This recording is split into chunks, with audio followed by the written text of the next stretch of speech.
This occurred to me and my then girlfriend in the summer of 2004. I'll need to provide a bit of context first though, so the context will be the first little bit here. My hometown was decimated by flooding from Hurricane Floyd in 1999. Part of the response and recovery efforts involved FEMA setting up RVs as temporary housing for those whose homes were either destroyed or heavily damaged. These RVs were set up in a previously vacant field just outside of town. The park was dismantled by 2001 or so. They put up fencing around the outer perimeter and trenched over the other streets into the area to keep people out. They forgot one entrance though, or I suppose left it purposely open for emergency vehicles to have access. Some friends of mine had found this entrance, and we frequently used the area as a playground. We would go back there to set off fireworks, turn the streets into a race course, and of course to have sex with our girlfriends. To set the stage on how this place looks, there were 3 streets running east-west orientation, a street that went around the other streets in an oval fashion. The grass was very overgrown and about 4 feet high or so. The south and north side of the area was wooded. The east side had this large dirt berms that were about 20 feet high and had been placed there when the site was graded in 1999. They normally provided a climbing challenge for our SUVs. This particular day, my girlfriend and I were parked on one of the east-west streets amongst the tall grass to remain hidden. We got undressed to have sex in the back seat of the car. As we began, I noticed movement out of the corner of my eye. I turned to look, and there was a man coming over the 20-foot-high dirt berm. He's wearing denim overalls, and in his left hand is a full-sized axe. A wave of fear washed over me, and I yelled out, "Oh my God!" My girlfriend popped up to look out the back windshield and let out a scream. I frantically started looking for the car keys. There was a pile of clothes on the floorboards, and I couldn't find them. I looked out the back, and the man was slowly getting closer. I could see his face now, with an emotionless, blank stare. I started grabbing clothes and shaking them to hopefully find the keys. Finally, they popped loose and fell onto the floor. I grabbed them and jumped into the driver's seat, still completely naked. I started the car, and from the back seat, my still naked girlfriend screams. I look in the rearview mirror as I'm putting the car in drive. He's now within 50 to 60 feet of the car. Same blank look, but staring at the car with that axe in his hand. I didn't even fasten my seatbelt. I was still fully nude as I floored the gas, kicking up rocks everywhere as the tires spun. I sped away from the man holding the axe. We got out of the abandoned FEMA park as quickly as I could drive the car without crashing. My girlfriend was hysterical the whole time until we got back to the main road and were safe. We stopped about a mile up on the side of the road to put our clothes back on and de-stress. I don't know where this man could have come from, as there are no houses within a mile or so of the old FEMA site. He seemingly came out of nowhere. I also didn't see any other cars at the site either, as I had done a lap around the park before we chose our spot to park. I'm not sure what his intentions were, as he never said anything to us, and I know he saw us panicking there in the car. Whatever they were though, I do know they couldn't be good. The look on his face and the axe in his hands made that abundantly clear. I went back with a few friends a few days later and found no place this guy could have been lurking. There were no signs anyone had been camping there either. To this day, it's still one of the scariest events I've ever been through.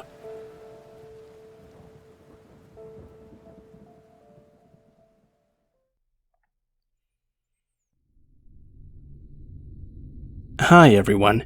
This incident happened about 5 years ago. This is a story I never really tell anymore because most people are either uncomfortable hearing it or make well-meaning comments about what I should have done in this situation without really understanding how differently your mind works when you're experiencing absolute panic. You guys here seem to get it though, so here's my story. I was living in a relatively nice apartment in downtown Memphis, working as an ophthalmic technician. I arrived home from work at my usual time, around 4:30 p.m., unlocked my door and went inside. I set my phone, wallet, and keys on the kitchen island, hearing my heavy metal front door swing shut loudly behind me. I immediately began taking care of some errands around the house. Having grown up in a small town, it was a habit for me to not lock my door during the day, especially when I knew my husband would soon be home anyway. I've never forgotten to lock my door once in the 5 years since this day.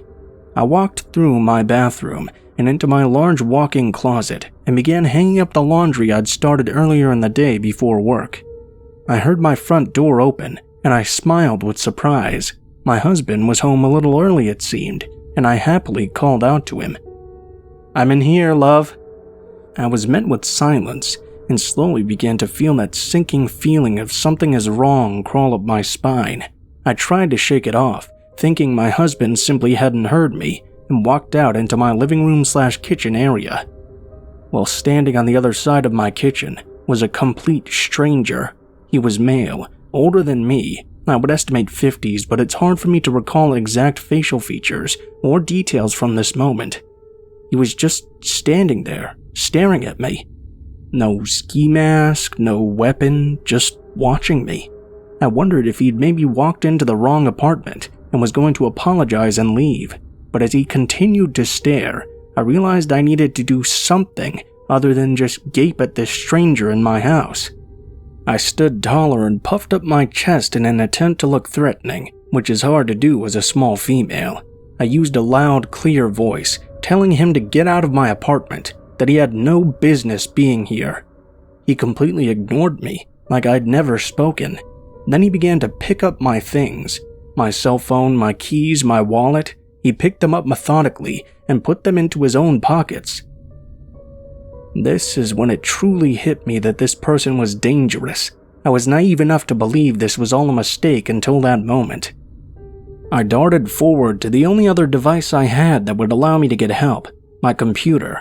I had to take a few steps closer to the intruder in order to reach it, but I still had about 12 to 15 feet between us, so I knew I could grab it and run before it could reach me.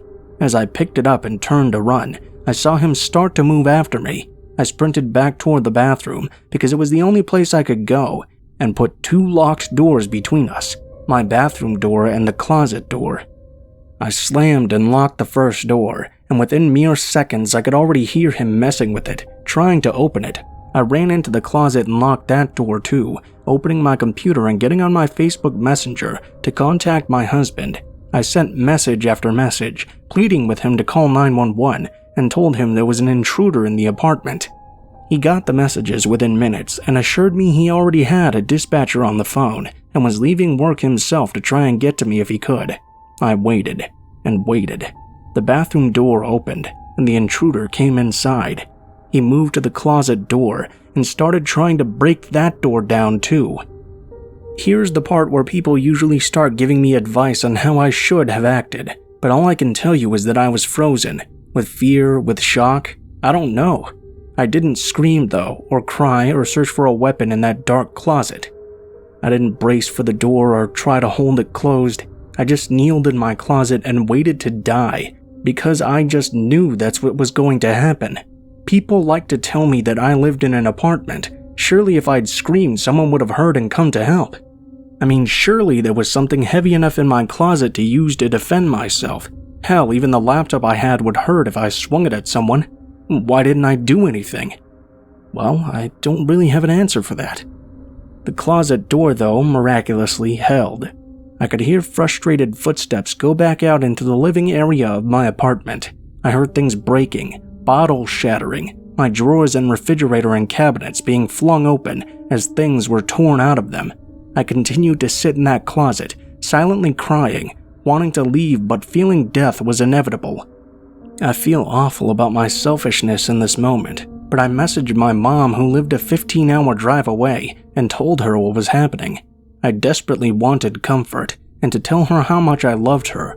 I'm not a parent, but I could only imagine the fear and helplessness I put her through, knowing her daughter was in danger and there was nothing she could do to help. She messaged me constantly, begging me to keep replying. I told her I would as long as I could, but but I also told her to tell my brothers I loved them just in case. To help my husband through whatever happened next if it ended badly for me. The intruder started messing with the closet door again, mumbling disjointed words that I couldn't really distinguish. I remember hoping that the police would get to the apartment before my husband, that he wouldn't be the one to find me in whatever state this invader left me in. I could hear the front door open again. It was my husband shouting for me.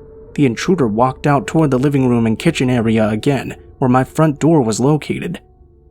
I opened the closet door and darted from the closet to find my husband on the ground with him, pinning him in place. The man kept mumbling, at times yelling, but never really put up much resistance.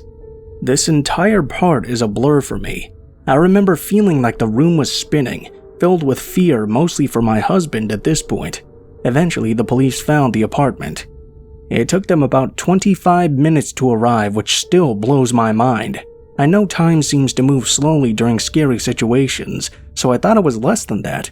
Or from the time my husband dialed 911 to the time they arrived, it was 25 excruciating minutes.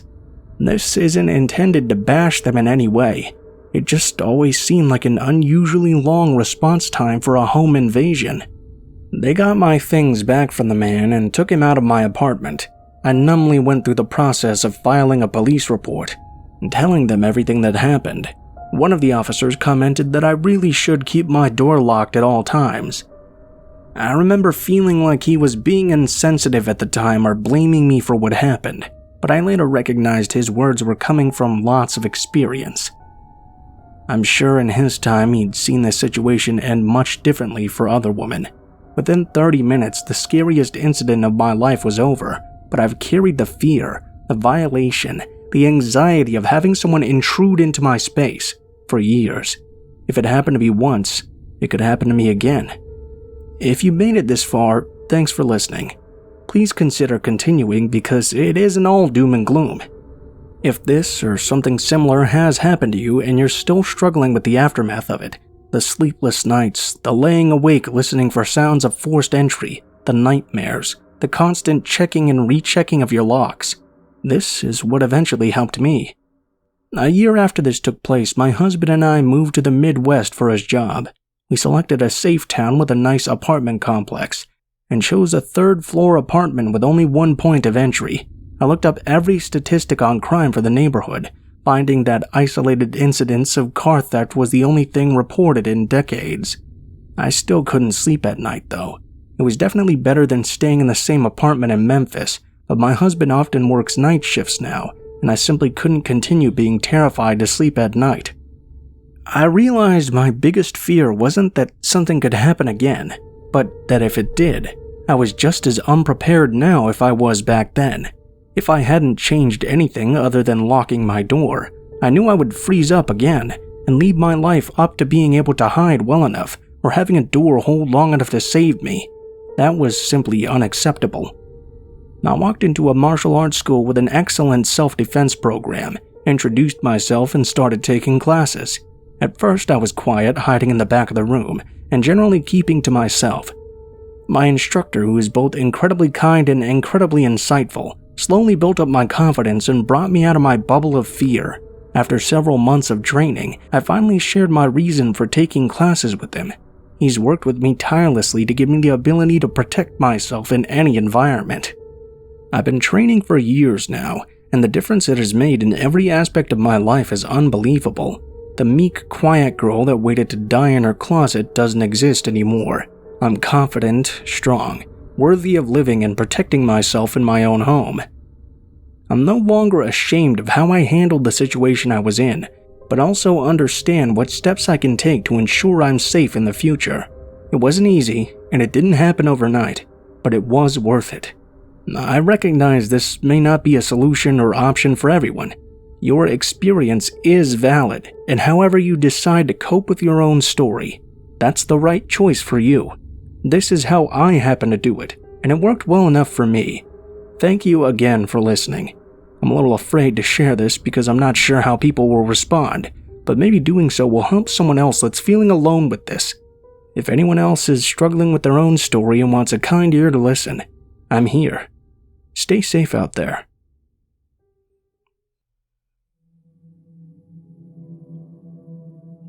When I was about 24, I was always busy with work and lived in a small historic town. Needless to say, I didn't get out very much. This is why I was so excited when my 30-something cousin came up from Fresno to visit. I was also excited when she wanted to go check out the scene on the first night that she stayed with me.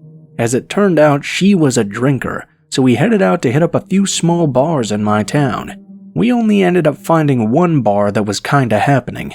It had a pool table, plus it allowed smoking inside, so we were sold. I decided to sit at the bar. My cousin headed off to play pool with some guys. As I'm sitting at the bar sipping my drink and checking my phone, I get a tap on my shoulder. I turn to see an older gentleman, who I didn't recognize right away. Seeing my puzzled look, he exclaims, "It's me, Cody's dad."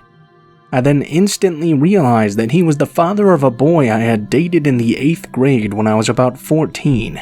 His dad seemed nice enough, but I did remember that he was a pretty stern character back then. Sometimes, as punishment for his son, he would have him dig trenches even in the summertime, in the hard-pan, rocky ground. I could even remember hanging out at his house back in the day, and just getting a bad feeling about his dad. I never experienced anything around his dad though that would justify that feeling, so of course I was surprised he even recognized me at all these years later. He bought me a drink and we started catching up a little. As we were talking, my cousin comes over to check in with me, upon seeing a much older man at the bar speaking with me. Eventually he suggested that we go outside to smoke, since the bar was getting pretty smoky. Once we were outside though, I realized we were pretty much all alone. This was fine, I figured, since he was always one of my distant neighbors who I had known on and off over the years. But I figured wrong. I began to understand that as he started asking me more personal questions. He started asking me about whether or not I had a boyfriend, or if I'd ever considered dating an older guy. It started getting uncomfortable, so I suggested that we go back in where it was a bit warmer. Again, after a few moments though, he wanted to go back outside. At that point, I was trying to blow him off politely. My cousin saw all of this, since she was now walking over again to check in with me. She gave me a sort of warning look before turning and walking back to her game of pool. As the night progressed, he tried to continue to get me to go outside with him. This time though, he wanted to go to his truck. Finally, he just had enough and grabbed my arm and tried to pull me outside with him. Thank God for my cousin though, because she seemed to materialize out of nowhere. She grabbed my other arm, yelling "fuck off" to him. He backed off and disappeared into the small crowd, hastily making a break for the back exit. The rest of that night we enjoyed ourselves and had some much needed fun. It wasn't until about 6 months later that I heard a horrifying story about him from another neighbor. I was told that he was now in prison, probably for life. Apparently he had been stalking and watching his soon-to-be ex-wife at their former home for months. Eventually he had decided to just straight up kidnap her, tying her up and gagging her. He then put her in his truck or back seat and drove her down towards Mexico. In Los Angeles, California, he decided they should stop for the night, as it was about an 8-hour drive from our hometown. That night on that stay, he repeatedly raped, beat, and tortured her. He had apparently told her he was taking her to Mexico to kill her. He had been treating her that way for years. Upon hearing that, I knew that my bad feeling as a kid was justified. I'm now getting chills just writing this part. Somehow, thank God, she managed to escape his brutal attack that night. He was arrested pretty quickly after that.